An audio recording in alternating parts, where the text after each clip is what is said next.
Fati a bengi biso ba wera ba jibe ba betre biso concert la indépendance et puis e be malumumbe depuis bato mosusu basala ngote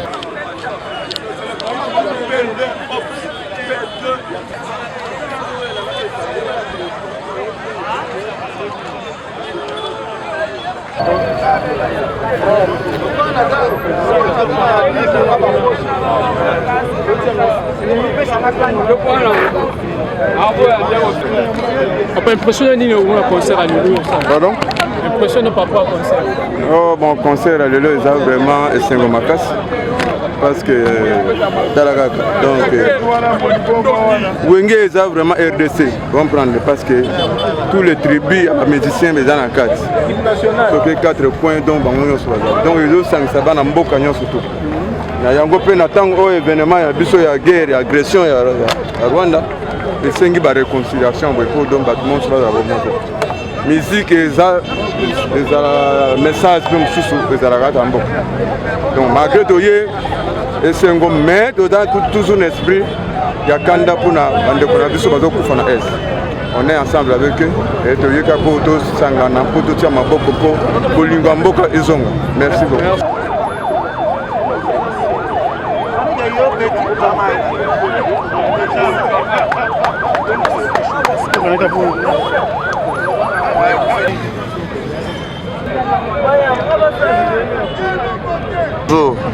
Nous sommes vraiment de responsables de concert à Wenge parce que les orchestres et marquent génération à quoi. Donc et puis ce sont des personnes vraiment intellectuelles qui assister à un concert à Wenge. Donc Wenge est l'équipe nationale. Nous sommes en vidéo, par rapport aux réseaux sociaux, ou soit par rapport à Nini. Nous sommes en vie, donc tu es un concert pour Wenge quoi. Nous sommes Wenge man. Donc Bino Boebi Kaka, toujours.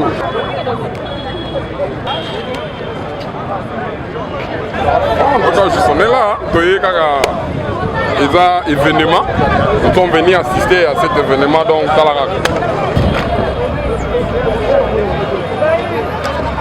Ouais, biso, tous allés maintenant ba fan pena ya Wenge, ah, ba petit, ba JB, ba Wera, ba nani biso ba leki na bango. Dès que tu au monde événement, un grand événement, tu Kunda, Emery Patrice Lumumba. Le 30 juin, on appelle ça une indépendance. Le tant aussi si enterrement, toujours un balamor concert. Événement, grand événement. Je vais dire que ma solo est allée à Kitoko. Au monde arabe. Au monde arabe. Toujours dans le temps normal. Toujours présent. Il y a un bien dans concert. Il y a des membres aussi, la sécurité à Kitoko. À ma solo.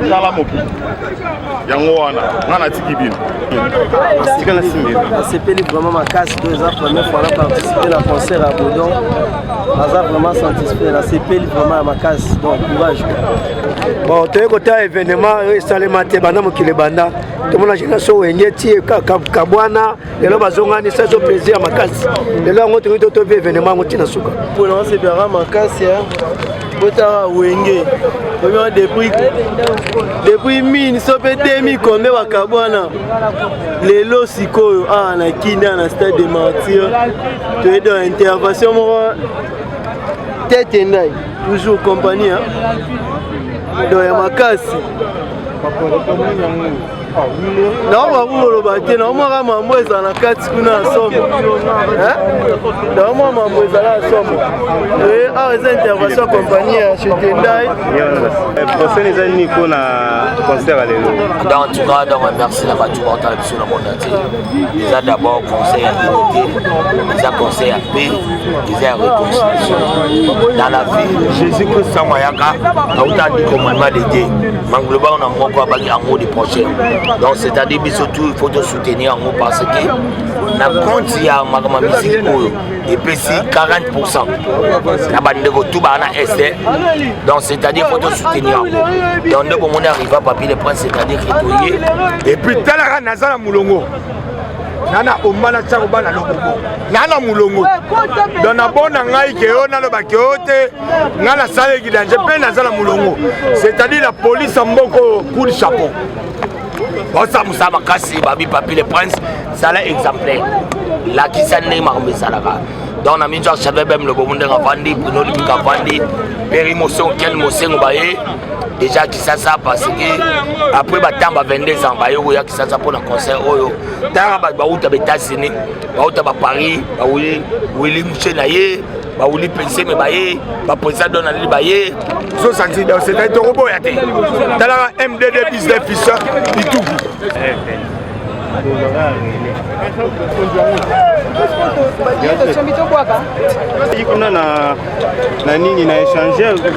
effectivement donc na bandai nano kolela papa na biso père de l'indépendance siko kolela sili comme nous sommes les Bantous toye siko ko fêter na concert oyo balobe za concert ya réconciliation oyo bana tu ya mboka c'est le message ya ba grand leader ya wenge balobi il faut tozala bomoko biso tous mokonzi ya mboka po mboka na biso ekende liboso yango moni na uti nano kolela papa na yesu na concert ya wenge donc awa eloko na sepeli concert na sali musala kitoko na la police na biso en tout cas etikala na kosalema te elingi koloba déjà que non comme ndenge moko aloba jidente na que non il a dit quoi là il a dit un mot là qui m'échappe encore alors veut dire makambo te ezokende kitoko en tout cas na sepeli mingi esengo eza makasi donc mingi akoloba eza te na leli fort donc journal lelo naomona lokola monde bandi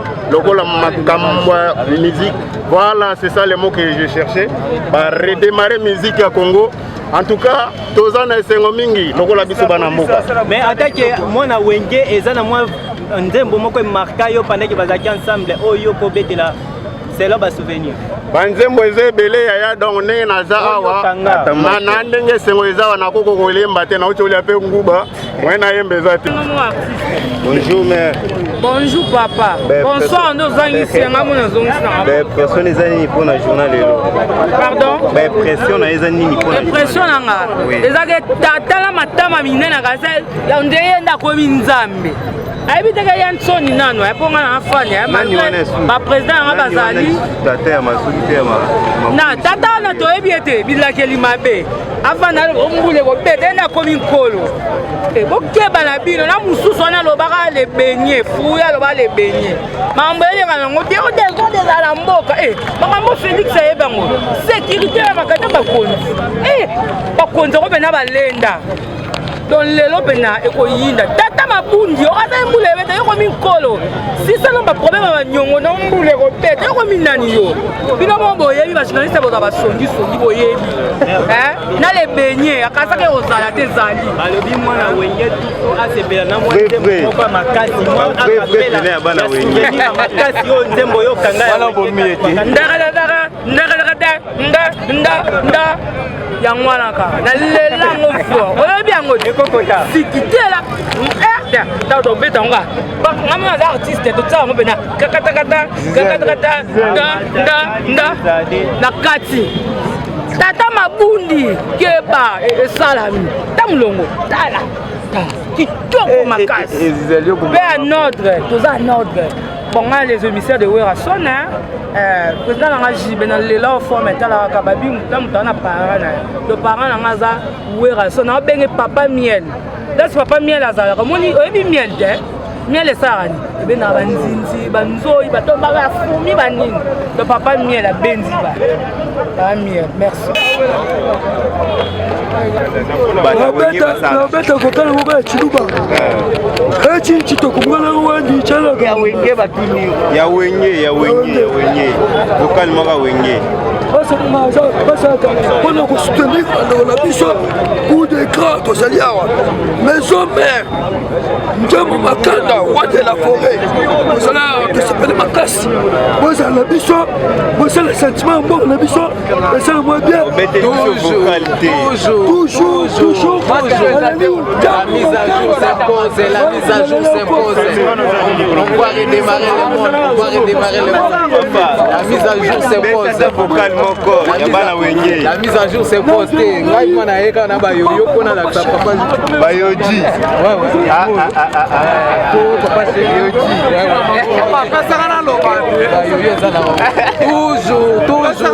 la mise à jour s'impose. On va redémarrer le monde.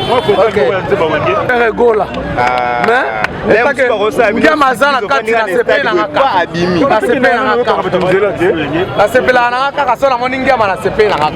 mais leader na lingaka faire gola. C'est bon, na suna iloko oloba.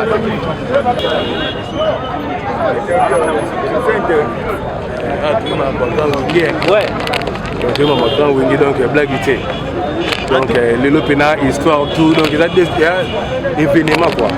Ouais, parce que on est tout na bango quoi. Ouais. Qu'est-ce que ça les générations. Donc blague écoute donc tu dois boyer tu es pour la confirmation quoi. Bana poto basé belé ba kiti pour na événement oyo. Et kasi moi vocal nini okosala moi nzembo nini marka pendant que wenge zalaki ensemble. Ah, Bablo c'est belé hein. Solo ya. Bablo c'est belé. Donc écoute boyer ande boyer on a bien fort. Yo en tant que génération wenge pour les leza mambwa wenge. Génération wenge basangani musique ya Congo zongi les sur la scène internationale. Nabokasi ya producteur à makasi à Sangsi bana Congo. Mais c'est quoi en tant que mona wenge yo moko nzembo banda sepelisa soki yo bakala ibwinge mao bakala ibwinge amikenda kuna tata amikenda kuna donc on prend on a yango mbesala bina keno et confirmer wenge quoi.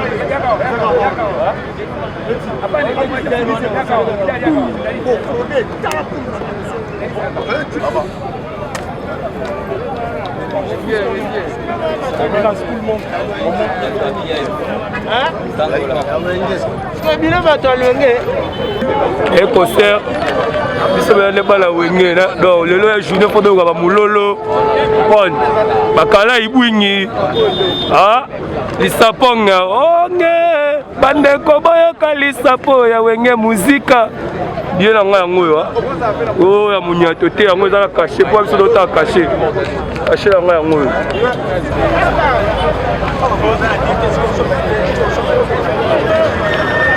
Donc, chers abonnés, vous voyez comment Batbaye Belé correspond à concert de l'eau. Donc, par exemple, Bauti, l'échangeur, côté donc pour assister à un concert au bon JB le Baki et ça redémarrage donc il y a Mokili. Donc, on voit comment les gens sont venus plein pour na koya kokota ta concert donc tous alliés à la télévision et à la radio T. On doit pas bien imaginer en intégralité. Donc, restez toujours compter sur votre chaîne. Botsa J'aime Belé, ça nous ferait énormément du bien.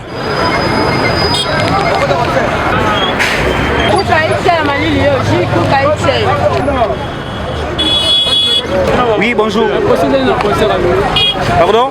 Impression des amis pour concert à lui. Bon, impression c'est vraiment c'est pas makasi et ça m'a plaisir trop comme on a wenge musique sangani après 25 ans en tout cas et ça m'a eu plaisir trop ça m'a bien plaisir makasi.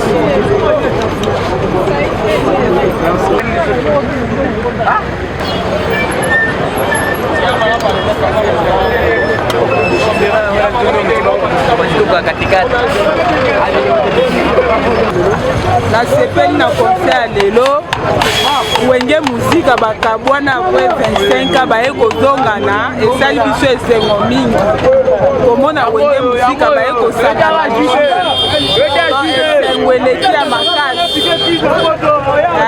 wenge muzika ebimisi bakompanie ebele epesi bato ebele mosala tosepeli ya tro Congo donc tosepeli wenge muzika apres 25 ans bakabwana séparation mais baye kozonga lisusu tosepeli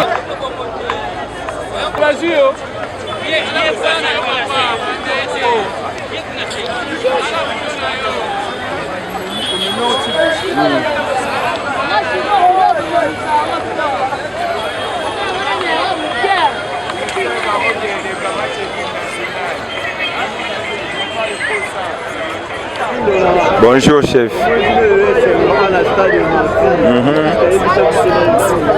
Bon, awa lelo de un d'abord tous en fait indépendance ya mboka.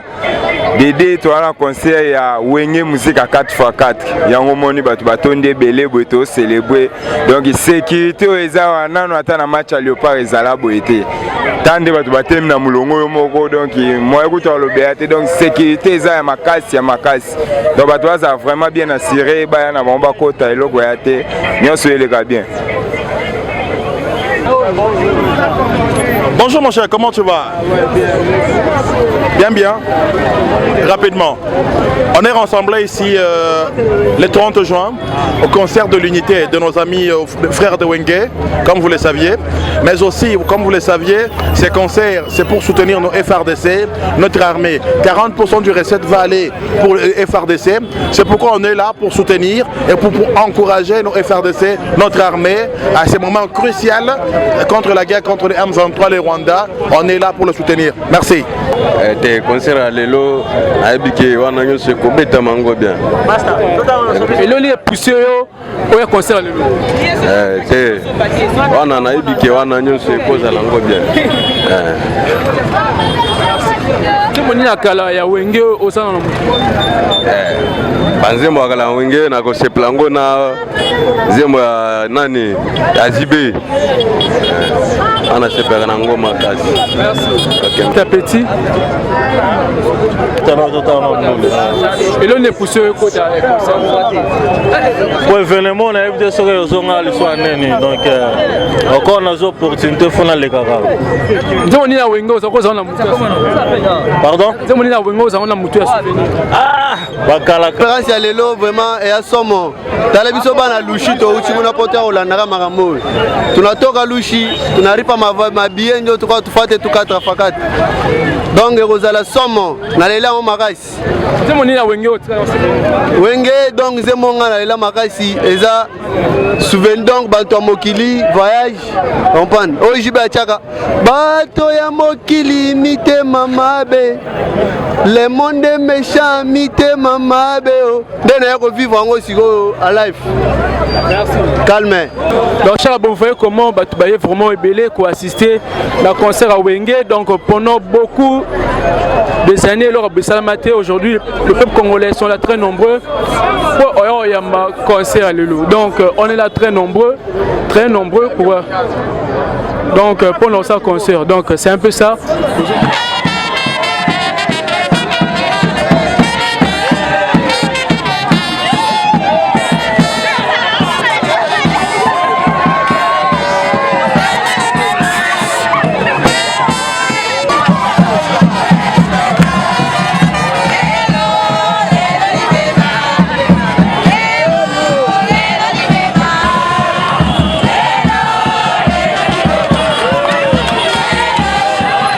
Yeah.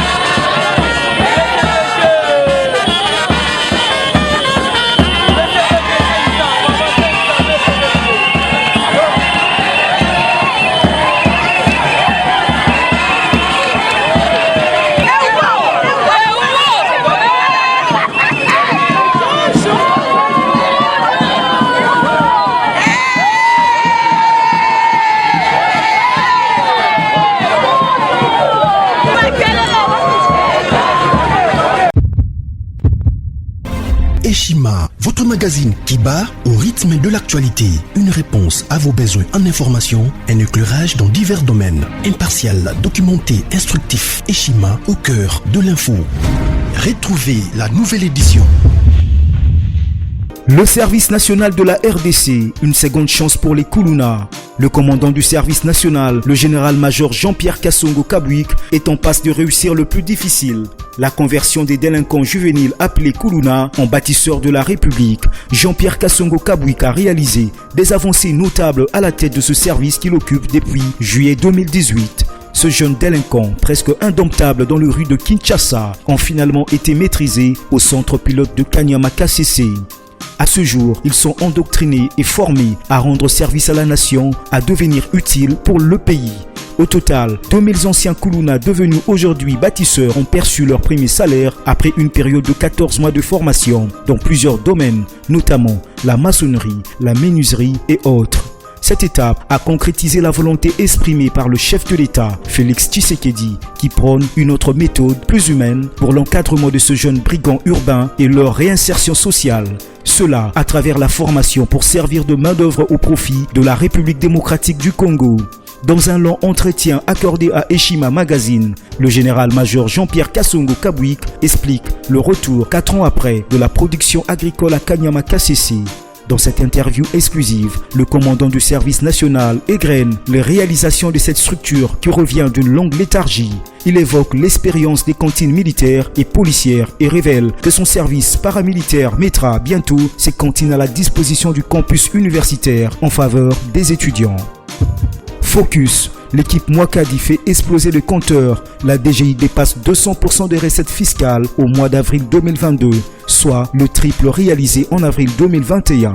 Une performance historique jamais réalisée au sein de cette régie financière. À lire également, les FARDC progressent de 5 places au monde selon le classement établi par Global Power. Analyse de l'état de siège décrété depuis 1 an dans les provinces de l'Ituri et du Nord Kivu. Découvrez également plusieurs autres sujets à lire dans ce nouveau numéro. Retrouvez l'intégralité du magazine Eshima dans les kiosques. Eshima Magazine, un nouveau standard d'information.